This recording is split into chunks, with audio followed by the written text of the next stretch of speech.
Hello बच्चों, स्वागत है आप सभी का आपके अपने चैनल गॉड क्लासेस पर। तो बच्चों, आज की जो क्लास है उसमें हम बात करने वाले हैं जो आपकी फर्स्ट यूनिट है अप्लाइड मैथमेटिक्स क्लास 12।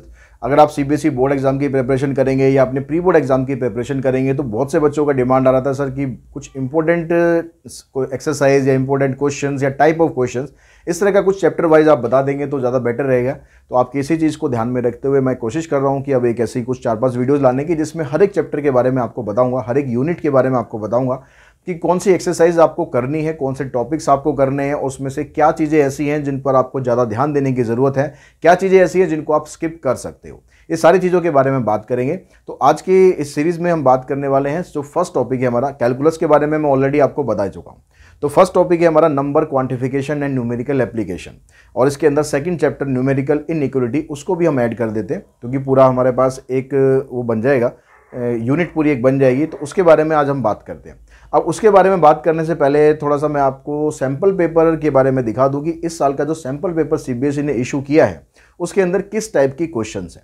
उन टाइप को हम समझने के बाद फिर हम देखते हैं कि हमें कौन से किस तरह के क्वेश्चंस पर हमें ज़्यादा फोकस करने की ज़रूरत है। तो ये आगे हम यहाँ पर जो सीबीएसई का सैम्पल पेपर है, ठीक है, यहाँ पर अगर हम इसको सेक्शन ए पे चलते हैं तो सेक्शन ए में पहला क्वेश्चन आपको मिलता है मॉडुलस, ठीक है, जो कॉन्ग्रुएंसी मॉडुलो है उसका उसका क्वेश्चन है। ज़्यादा मुश्किल क्वेश्चन नहीं है, सिंपल सा क्वेश्चन है। उसके बाद जो सेकंड क्वेश्चन है वो इनइक्वालिटी का है जिसमें आपको इन दोनों के बीच में एक साइन इंसर्ट करना है कि ग्रेटर देन का या लेस देन का क्या साइन आएगा, ठीक है। उसके बाद अगर हम सिर्फ इसी टॉपिक के ऊपर कंसंट्रेट कर रहे हैं हम, उसके बाद फिर आपके पास एक क्वेश्चन आता है यहाँ पर डाउन स्ट्रीम और अप स्ट्रीम का क्वेश्चन आता है, बोट्स एंड स्ट्रीम का क्वेश्चन। फिर एक क्वेश्चन आता है यहाँ पर, ये नॉर्मल न्यूमेरिकल एप्लीकेशन है, इसमें कोई ये पर्टिकुलर टाइप नहीं है, हाँ न्यूमेरिकल एप्लीकेशन क्वेश्चन है। तो यहाँ पर न्यूमेरिक वैल्यूज़ को आपको यूज़ करके ये बताना है कि भाई ट्रक के अंदर कितना वाटर जो है आप लेके जा सकते हो, ठीक है। ये भी इसी क्वांट का ही पार्ट है ये। उसके अलावा और क्वेश्चन यहाँ पर एमसीक्यूज़ में अगर हम देखते हैं, एक क्वेश्चन यहाँ पर आपके पास है, in what ratio shall I add water to the liquid detergent, मतलब एलिगेशन एंड मिक्सर का क्वेश्चन आ गया। उसके बाद भी सेक्शन बी में अगर हम देखें तो सेक्शन बी में हमें इसका एक क्वेश्चन दिखाई देता है यहाँ पर, ठीक है। और मैं आपको यहाँ पर ऑप्शन दिया हुआ है, क्वेश्चन नंबर 24 है, इसमें बोट एंड स्ट्रीम का क्वेश्चन है और रेसेस एंड गेम्स का क्वेश्चन है। इन दोनों को आपको ऑप्शन में दिया गया है, इन दोनों में से आप एक अटेम्प्ट कर सकते हो। सेक्शन सी में अगर हम देखेंगे तो इसमें एक भी क्वेश्चन आपको इसका नहीं मिलेगा। उसके बाद सेक्शन सी में नहीं था, चेक कर लेते हैं एक बार। हाँ, ये तो सेक्शन बी हो गया, इसमें तो एक क्वेश्चन है हमारे पास। सेक्शन सी में कोई क्वेश्चन नहीं है, सी में कोई क्वेश्चन नहीं है। अगर हम डी में जाते हैं तो डी में भी कोई क्वेश्चन इसका नहीं है। उसके बाद सीधा क्वेश्चन हमें मिलता है केस स्टडीज़ का, पाइप एंड सिस्टम। तो एक केस स्टडी आने के इसमें पूरे चांसेस हैं, ठीक है। अगर हम इसकी बात करें तो एक केस स्टडी आने के पूरे चांसेस हैं। तो अब उसके बाद मैं आपको लेके चलता हूं जो आपका कंटेंट है, क्या क्या कंटेंट आपके पास है। जो टॉपिक्स हैं हमारे पास, कॉन्ग्रुएंस मॉडुलो का टॉपिक है, ठीक है, पहला टॉपिक कॉन्ग्रुएंस मॉडुलो। इसके अंदर से आपको जो एक्सरसाइज है, अगर मैं एमएल के हिसाब से बात करूं तो पहली एक्सरसाइज आपको करनी है, सेकंड एक्सरसाइज इसकी नहीं करनी है, अर्थमेटिक फंक्शन जो है वो डिलीटेड है, वो नहीं करना है हमें। उसके बाद जो सेकंड टॉपिक है मिक्सचर एंड एलिगेशन,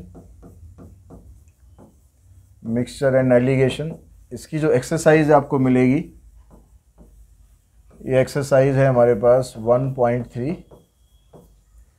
उसके बाद थर्ड क्वेश्चन है और थर्ड टॉपिक है वो है यहाँ पर बोट्स एंड स्ट्रीम्स,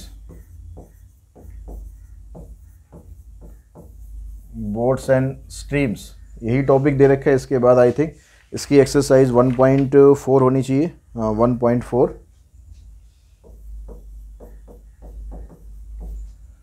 उसके बाद पार्टनरशिप दिया हुआ, लेकिन वो पार्टनरशिप इस साल डिलीटेड है, पार्टनरशिप आपको नहीं करना है।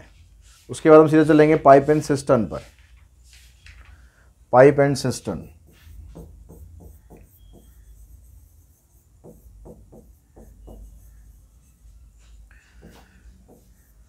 एक्सरसाइज 1.6 और उसके बाद फिर आपके पास आता है यहाँ पर रेसेस एंड गेम्स। इसकी एक्सरसाइज है 1.7। तो फर्स्ट चैप्टर से ये करना है, लेकिन अगर हम यूनिट की बात करें तो सेकंड चैप्टर आता है हमारे पास न्यूमेरिकल इनइक्वलिटीज़। तो न्यूमेरिकल इनइक्वलिटीज़ में जो सबसे पहला टॉपिक है उसमें आपको क्या दिया हुआ है, न्यूमेरिकल इनइक्वलिटीज़ में सबसे पहले आपको रीजनिंग दे रखी है। रीजनिंग का जैसे आपके क्वेश्चन वहाँ पर देखा ना, रीजनिंग का क्वेश्चन वहाँ पर था नहीं, तो इस पर बहुत ज़्यादा आपको स्ट्रेस करने की ज़रूरत नहीं है। ठीक है, दो टाइप के दे रखे हैं जिसमें आपको डायरेक्टली सीधा पता लगाना है कि क्या चीज़ वहाँ पर स्टेटमेंट है। दो आपको स्टेटमेंट दे रखी है, उससे आपको कंक्लूजन निकालना है, और उसके बाद फिर जो सिंबल्स हैं, सिंबल्स का यूज़ करके फिर स्टेटमेंट दे रखी है, उसका कंक्लूजन निकालना है। उसके बाद फिर आपके पास जो अगली 2-3 एक्सरसाइजेज हैं उनमें सब में आपको इक्वेशंस को सॉल्व करना है, इनइक्वलिटीज़ को सॉल्व करना है, और फिर उसके बाद आपको बनाना है ग्राफ। ठीक है, सॉल्यूशन ऑफ इनइक्वलिटीज़,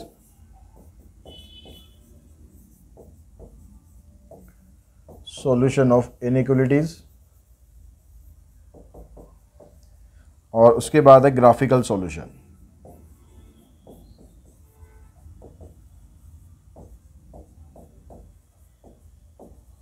तो ये सारा का सारा जो कंटेंट है, इसकी एक्सरसाइज की बात करें तो इसकी एक्सरसाइज 2.1 है, इसकी एक्सरसाइज 2.2 से लेकर 2.4 तक है, और ये एक्सरसाइज 2.5 है। तो ये सारा का सारा कंटेंट जो है 11 मार्क्स का है। जो फर्स्ट यूनिट है हमारी 11 मार्क्स की है, इसको भी एक बार और वेरीफाई कर लेते हैं।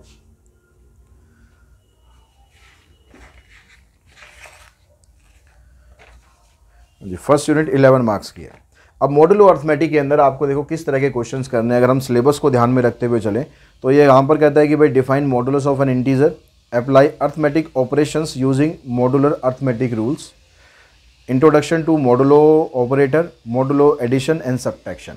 यानी मॉडुलो एडिशन और सब्ट्रैक्शन सिर्फ आपको यहाँ पर दिया है। उसके बाद फिर कॉन्ग्रुएंस मॉडुलो है, उसमें कहता है कि definition and meaning, solution using congruence modulo and equivalence class.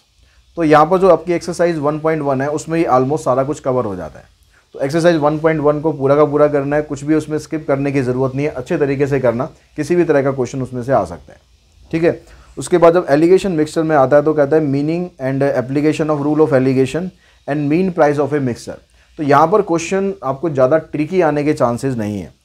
ठीक है, यहाँ पर आपको सिर्फ जो मीन प्राइस है वो निकालना है कि मीन प्राइस आप कैसे निकालते हो, या फिर हमें उसकी रेशोज़ निकालनी पड़ेगी, मीन प्राइस आपको दे रखा होगा। तो इसके अंदर अगर हम क्वेश्चंस की बात करें तो कुछ क्वेश्चंस ऐसे हैं जिनको आप अवॉइड कर सकते हो, कुछ क्वेश्चन ऐसे हैं जिनको आप अवॉइड कर सकते हो। जैसे अगर मैं कहूँ कि एक तो रिपीटेड डाइल्यूशन, वो आपको करने की ज़रूरत नहीं है। तो रिपीटेड डाइल्यूशन के क्वेश्चन है इसमें, क्वेश्चन नंबर 17, 18, 19, तो ये आपको करने की ज़रूरत नहीं है, ये यहाँ पर हमें सिलेबस में नहीं दिया हुआ है। उसके अलावा इसमें भी जो कुछ क्वेश्चंस हैं, जैसे एक क्वेश्चन यहाँ पर आपको दिया हुआ है जिसके अंदर हम कुछ वाटर निकालते हैं, कुछ उसके अंदर डाल देते हैं, जैसे क्वेश्चन नंबर 8 है। इस तरह का क्वेश्चन इसमें आने के चांसेस नहीं है। अगर आप लोगों ने कर रखा है अच्छी बात है, अगर नहीं कराया हुआ है, समझ में नहीं आया है, तो बेशक आप स्किप कर सकते हो, कोई उसमें टेंशन वाली बात नहीं है। उसके बाद जो नेक्स्ट आपके पास आता है न्यूमेरिकल प्रॉब्लम्स। न्यूमेरिकल प्रॉब्लम्स के अंदर बोट्स एंड स्ट्रीम्स, तो problem based on the speed of stream and the speed of boat in still water. ठीक है, इसके क्वेश्चंस होंगे। Calculation of pipes and system के अंदर calculation of portion of the tank filled और drain by the pipes in unit time. Races and games में calculation of the time taken, distance covered, speed of the each player. तो ये सारे के सारे topic जो आपकी एमएल की एक्सरसाइजेज है उसमें लगभग सभी तरह के क्वेश्चन इसमें कवर कर रखे हैं। तो इनसे बाहर आपको कुछ और करने की ज़रूरत नहीं है। इसका एग्जाम्पल आप कर लेते हैं, इसके क्वेश्चन आप कर लेते हैं, इनफ है, इतना आप कर लोगे। बहुत सारे क्वेश्चन हैं इसके अंदर प्रैक्टिस करने के लिए, तो वो आप करोगे तो आप बड़े आराम से क्वेश्चन इसके अटैम्प्ट कर पाओगे। उसके बाद जो न्यूमेरिकल इनइक्वलिटीज़ आता है तो उसमें थोड़ा ध्यान देखो, ध्यान से सुनो। Comparison between two statement situation which can be compare numerically, दो स्टेटमेंट के बीच में कंपेयर करना है। ठीक है, और application of techniques of numerical solution of algebraic इनइक्वेशंस।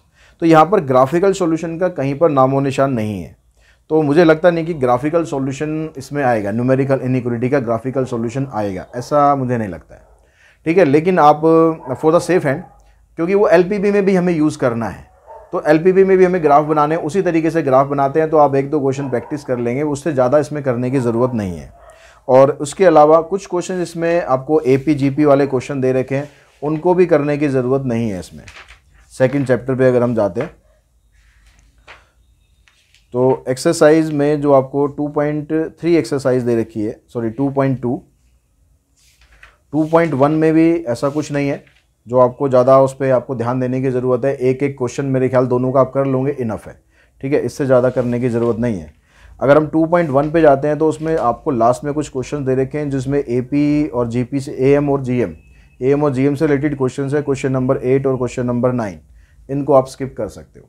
ये सिलेबस में कुछ ऐसा मेंशन नहीं है कि इस तरह के क्वेश्चंस भी आपके आ सकते हैं, ठीक है, तो इनको आप स्किप कर सकते हो अगर आपको उसको समझने में दिक्कत आ रही है। और अगर आपने कर रखे हैं तो फिर तो कोई दिक्कत ही नहीं है, खैर कर रखे तो अच्छी बात है।